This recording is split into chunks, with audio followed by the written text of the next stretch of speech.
صلی علی رسولہ الکریم الامین المکین الحنین الکریم الرؤوف الرحیم۔ بسم اللہ الرحمن الرحیم۔ وما ارسلناک الا رحمۃ للعالمین۔ قال اللہ تبارک و تعالی فی الکلام المجید والفرقان الحمید فی مقام آخر، ان اللہ وملائکتہ یصلون علی النبی یا ایھا الذین آمنوا صلوا علیہ وسلموا تسلیما۔ اللہم صلی علی سیدنا مولانا محمد وعلی آل سیدنا مولانا محمد وبارک وسلم وصلوا علیہ۔ بے شمار حمد و ثنا تسبیح و تحلیل رب العالمین کی ذات والا صفات کے لیے، جو مالک کل کائنات، جس نے اپنے امر کن سے ساری کائنات کو، ساری مخلوق کو تخلیق فرمایا، ہمیں بے شمار نعمتیں عطا فرمائی۔ سب سے بڑی نعمت اللہ تعالیٰ نے ایمان کی دولت عطا فرمائی، پیارے آقا علیہ الصلوۃ والسلام کے امتی ہونے کا شرف عطا فرمایا۔ اللہ تعالیٰ نے تندرستی کی نعمت، اولاد کی نعمت، پتہ نہیں کتنی بیش بہا نعمتیں ہم پر اللہ تعالیٰ نے اپنے کرم سے لوٹا دیں۔ بے شمار اللہ تعالیٰ کا شکرانہ، کروڑہ درجہ شکرانہ۔ اللہ تعالیٰ کی مخلوق کی تعداد کے برابر اللہ تعالیٰ دی حمد و ثنا تسبیح و تحلیل و تمجید شکرانہ للہ تعالیٰ الف الف مرۃ میت کل ذرۃ۔ پیارے آقا علیہ الصلوۃ والسلام کی ذات والا صفات پر درود شریف پڑھنے کی بے شمار فضیلتیں اور برکتیں ہیں۔ آقا علیہ الصلوۃ والسلام کے ایک فرمان عالی شان کا مفہوم ہے، جو بندہ میرے اوپر 50 مرتبہ درود پاک پڑھے گا، بروز قیامت میں اسے مصافحہ فرماؤں گا، یعنی ہاتھ ملاؤں گا۔ تو جس کے ہاتھ آقا علیہ الصلوۃ والسلام سے مس ہو گئے، جس کو آقا صلی اللہ علیہ وسلم کے ہاتھ سے جام کوثر نصیب ہو گیا، تو پھر اس کو جہنم کیسے ہو جائے گا؟ یہ تو پھر اس پہ اللہ کا کرم ہو گیا، جب آقا علیہ الصلوۃ والسلام کے مبارک ہاتھوں سے اس کو جام کوثر نصیب ہو گیا۔ آقا علیہ الصلوۃ والسلام کی نسبت کے کمال کے کیا کہنے۔ آقا علیہ الصلوۃ والسلام ایک دن اپنے گھر اقدس میں تشریف لائے۔ اما عائشہ صدیقہ رضی اللہ تعالی عنہا آپ روٹی تندور پہ لگا رہی تھیں، تو آقا علیہ الصلوۃ والسلام نے بھی آٹے کا تھوڑا سا حصہ لیا اور اس کو روٹی بنانے کے لیے اس کا جو گول پیڑا بنایا جاتا ہے، وہ آقا علیہ الصلوۃ والسلام نے اس کو بھی بنایا، اور پھر اس کو لگانے کے لیے آقا صلی اللہ علیہ وسلم نے اس کو اپنے ہاتھوں سے اس کو لمبا کیا، جیسے روٹی پکائی جاتی ہے، بنائی جاتی ہے۔ تو روٹی بنائی، پھر اس کو تندور کے اندر لگا دیا۔ اما عائشہ صدیقہ رضی اللہ تعالی عنہا نے بھی اپنی روٹیاں لگا لی، مگر اللہ تعالیٰ کا کرنا یہ ہوا کہ اما عائشہ صدیقہ رضی اللہ تعالی عنہا کی ساری روٹیاں پک گئیں، اور جس کو میرے آقا علیہ الصلوۃ والسلام کے مقدس و مبارک ہاتھ لگے تھے، وہ روٹی ویسی کی ویسی رہی، اس کو آگ نے تھوڑا سا بھی سیک نہ دیا، تھوڑی سی بھی اس کو گرمائش نہ دی، اس کو نہ پکایا۔ تو اما عائشہ صدیقہ رضی اللہ تعالی عنہا نے آقا صلی اللہ علیہ وسلم سے عرض کیا، یا رسول اللہ صلی اللہ تعالی وسلم، یا رسول اللہ یہ کیا ماجرا ہے؟ آقا علیہ الصلوۃ والسلام نے فرمایا، مفہوم عرض کر رہا ہوں کہ عائشہ یہ تو دنیا کی آگ ہے، جس کو محمد صلی اللہ علیہ وسلم کے ہاتھ چھو جائے اس کو جہنم کی آگ بھی کچھ نہیں کہے گی۔ تو اگر ضرور کی ہمیں یہ فضیلت، ہم نے دل سے پڑھا، خلوص سے پڑھا، اللہ تعالیٰ ضرور اس کی فضیلت عطا فرمائے گا، چونکہ علماء کی متفقہ یہ رائے ہے کہ درود وہ عبادت ہے جو اللہ تعالیٰ کی بارگاہ میں رد نہیں ہوتی۔ تو ہمیں بھی پھر ایک بار درود شریف پڑھ لینا چاہیے۔ اللہم صلی علی سیدنا مولانا محمد النبی الام الحبیب العالی القدر العظیم الجاہ وعلی آلہ وصحبہ وبارک وسلم وصلوا علیہ۔ یہ میرے مصطفیٰ صلی اللہ علیہ وسلم کے ہاتھوں کی نسبت سے ایک واقعہ میں آپ کی بارگاہ میں عرض کرنا چاہتا ہوں۔ سمرقند، یہ بخارا، یہ بہت ہی پرانے ایک شہر آباد ہے جہاں مسلمانوں کی بھی حکومت رہی ہے، اور یہ اپنے وقت کے پیرس اور لندن کہلاتے تھے۔ تو وہاں کا ایک واقعہ ملتا ہے کہ ایک مفلوق الحال سید زادی بیوہ تھی، اس کے چھوٹے بچے تھے، کمانے والا جب کچھ کوئی نہ رہا تو حالات نے مشکل میں ڈال دیا، تو وہ مانگنے پہ مجبور ہو گئی۔ تو بہرحال عام طور پہ جیسے بھکاری مانگتے ہیں اس طرح نہیں، وہ ایک مسلمان رئیس کے پاس پہنچی جس کو اللہ تعالیٰ نے بہت نعمتیں دے رکھی تھی۔ تو اس نے بتایا کہ میں سید زادی ہوں، میرے نانا صلی اللہ علیہ وسلم حضرت محمد مصطفیٰ صلی اللہ علیہ وسلم سے میری نسبت ہے، تو آپ مہربانی کیجیے، میں بیوہ ہوں، ضرورت مند ہوں، تو ہماری مدد کر دیجیے۔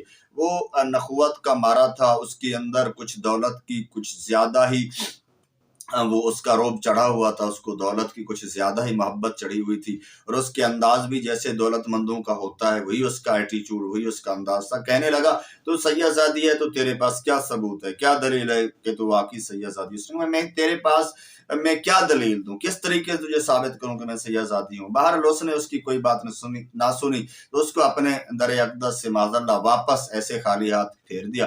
تو بی بی چلتی ہوئی قریب ایک اور ہی یہود اس کا مجوسی کا گھر تھا، یہ جو آگ کے پجاری ہیں، اللہ تعالیٰ تو وہ اللہ تعالیٰ کی بندی اس کے سامنے پہنچی اور اس سے مجوسی سے کہنے لگی کہ میں ضرورت مند ہوں. اس کو اپنا حال بتایا کہ ایسے میرے چھوٹے چھوٹے بچے ہیں، بھوکے ہیں، اور میں سیاہ زادی ہوں، میرے اوپر حالات نے ایسا مشکل وقت لے آیا ہے کہ مجھے ایک آپ لوگوں سے سوال کرنا پڑ رہا ہے.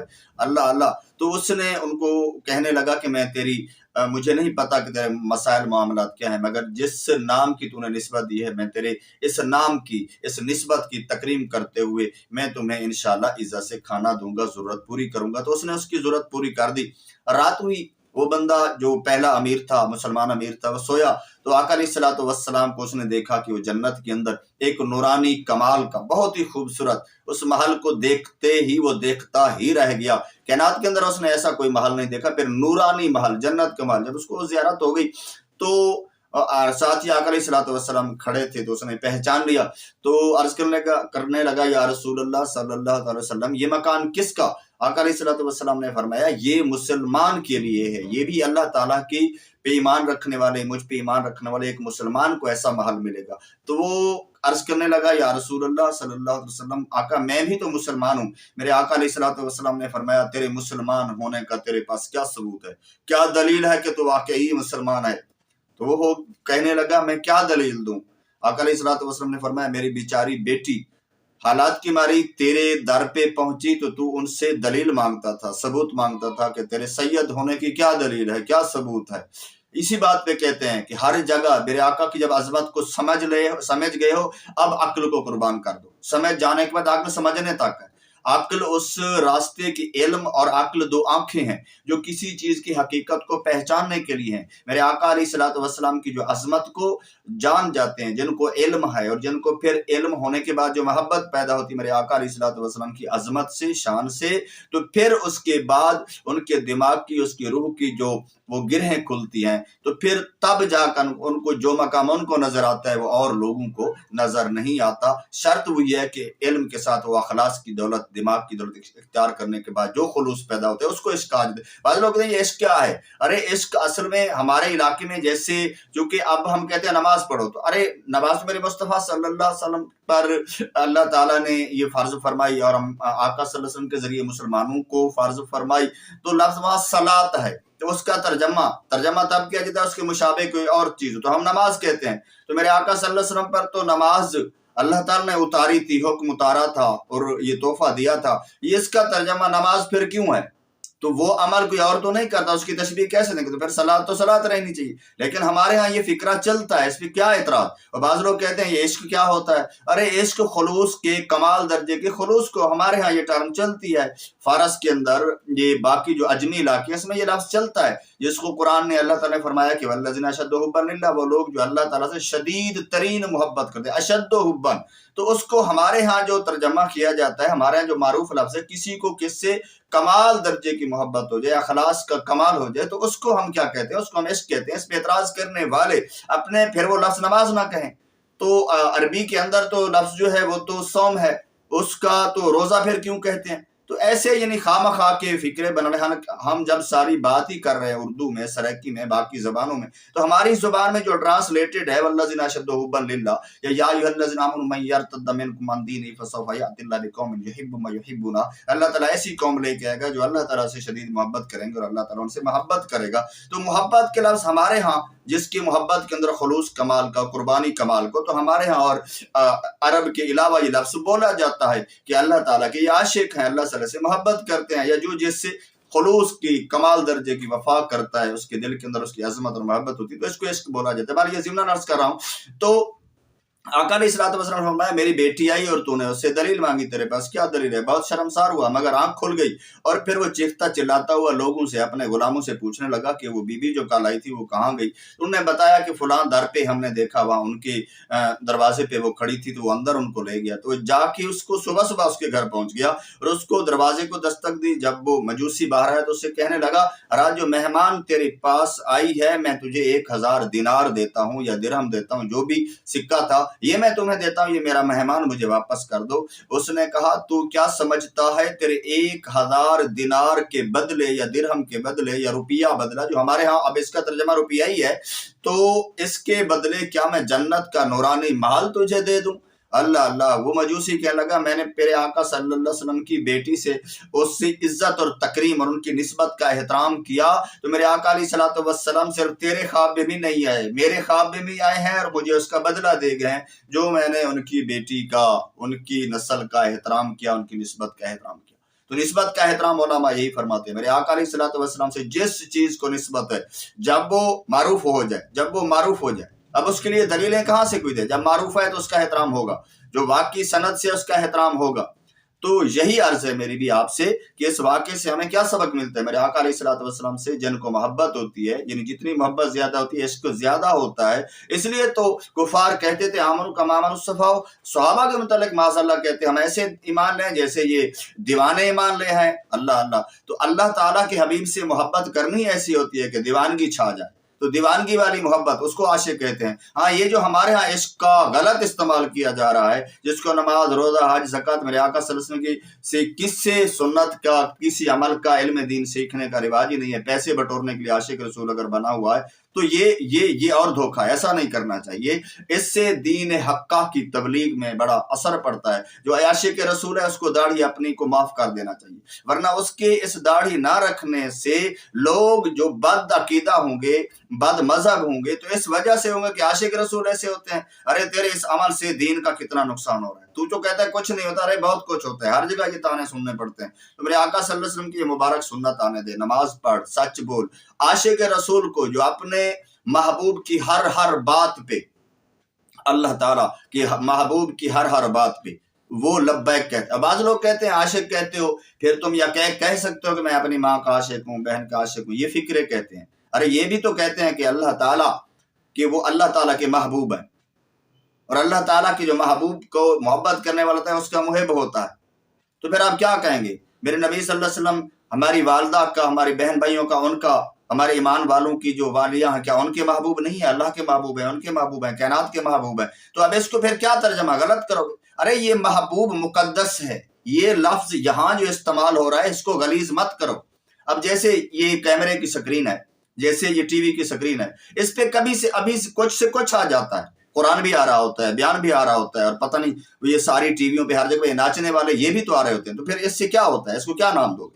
بھئی بات یہ ہے کہ کہنے سمجھانے کی بات میں یہ سمجھا رہا ہوں آپ کو کہ وہ یہ ہے آقا علیہ الصلوۃ والسلام سے محبت کرنے والا، عشق کرنے والا جو بھی کہے ٹھیک ہے، سب جو عاشقان مصطفیٰ صلی اللہ علیہ وسلم کی عاشقہ، جو مصطفیٰ کا عاشق ہے اس کو نیگیٹو معنوں میں کیسے لے جاؤ گے؟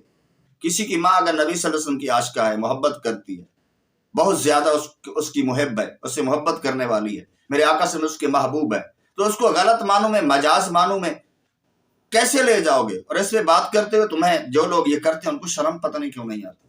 ہمارے ہاں ہمارے اس سسٹم کے اندر جو معروف باتیں ہیں وہ اچھے معنوں میں بھی ہیں۔